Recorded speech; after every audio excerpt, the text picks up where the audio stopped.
Hello दोस्तों मैंने अभी अभी एप्पल टीवी पे इदरिस एल्वा का हाईजैक नाम का शो देखकर कंप्लीट किया and let me tell you दोस्तों यार काफ़ी अच्छा था। मतलब काफ़ी एंगेजिंग है, इंटरेस्टिंग है, बांध कर रखता है, इवन हुक एंड बुक करके रखता है पूरी लेंथ में।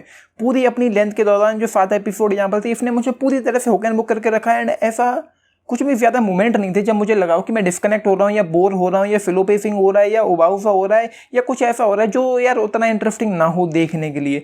पूरी तरह से इंटरेस्टिंग है, एंगेजिंग है, बांध के रखता है, हुक एंड बुक करके रखता है एंड एक्साइटिंग है। कुछ ऐसे टेंस मोमेंट भी थे जब उस प्लेन के अंदर जो चीज़ें हो रही थी, जो कैओस हो रहा था एंड जो भी चीज़ें हो रही थी वो काफ़ी अच्छा था, काफ़ी मज़ेदार था। वो चीज़ वही पार्ट मुझे ऑसम लगा था पहले 4 एपिसोड तक, लेकिन उसके बाद जो चीज़ें हुई, जब चीज़ें पता चली कि क्या हो रहा है, क्यों हो रहा है एंड जो डिमांड्स आई, तो उसके बाद चीज़ें और भी ज़्यादा अच्छी हुई।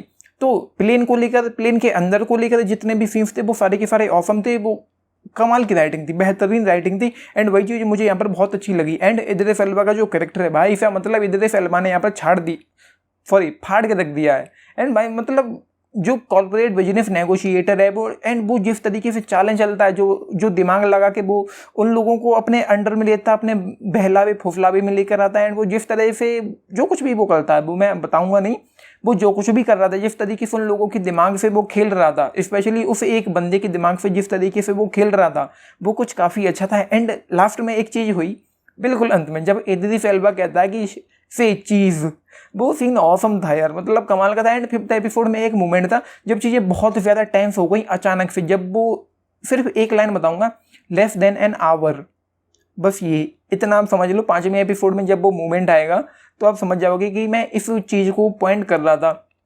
तो ये है कहानी। कुछ यूँ है कि दुबई से एक फ़्लाइट उड़ती है लंदन के लिए एंड बीच में जाके वो हाईजैक हो जाती है एंड उसके बाद वो लोग सब कुछ अपने कंट्रोल में ले लेते हैं, लोगों को डरा करके अपनी अपनी जगह बैठा देते हैं। उस तरह की चीज़ें यहाँ पर होती हैं जो किसी भी हाईजैक के दौरान होती होंगी। लेकिन उसके अलावा इदरिस एल्वा का जो कैरेक्टर यहाँ पर है वो ऑसम था एंड वो अपनी बीबी से मिलने जा रहा था लंदन एंड वो सारी चीज़ें। तो प्लॉट लाइन यूँ है एंड स्टोरी में ट्विस्ट आते हैं अंत के 2-3 एपिसोड में, मतलब अंत के 2 एपिसोड में ट्विस्ट आते हैं कि वो सब क्यों हुआ।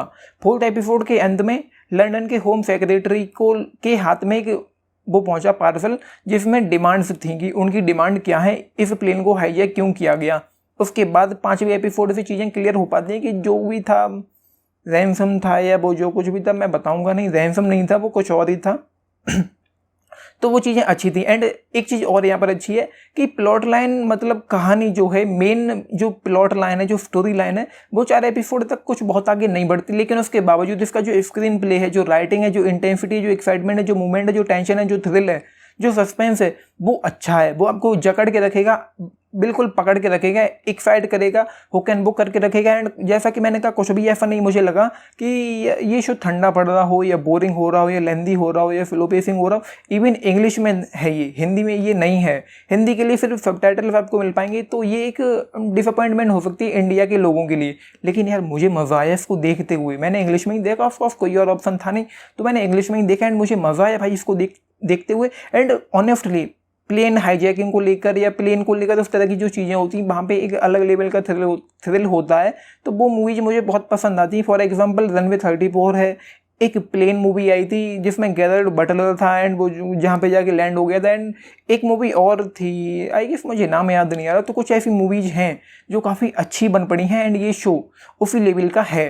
एंड इसका जो थीम है, जो विजुअल्स हैं, स्पेशली जो विजुअल्स हैं भाई साहब, वो ऑसम थे। मतलब प्लेन जो आसमान में उड़ता हुआ दिखाई पड़ रहा है एंड आसपास उसके जेट उड़ रहे हैं एंड जो हंगरी में जो कुछ भी हो रहा था एंड हंगरी के आसपास, प्लेन के आसपास जो जेट उड़ रहे थे, जो उसको कांटेक्ट करने की कोशिश कर रहे थे एंड धमकी देते हैं कि वो इस प्लेन को उड़ा देंगे, तो वो मूवमेंट कुछ काफ़ी अच्छे थे।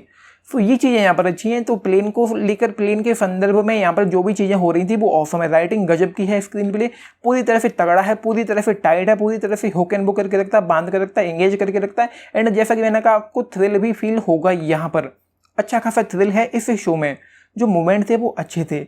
तो ये है। एंड कहानी मतलब और अच्छी हो सकती थी, लेकिन अंत में वो जो चीज़ें हो रही थी, वो जो डील को लेकर जो चीज़ें आ रही थी, स्टॉक मार्केट को लेकर जो चीज़ें आ रही थी, वो कुछ थोड़ा नया सा था, थोड़ा हटके था एंड इस शो को कंक्लूड कर दिया गया। लेकिन एक सेटिस्फाइंग एंडिंग इस शो को नहीं दी गई।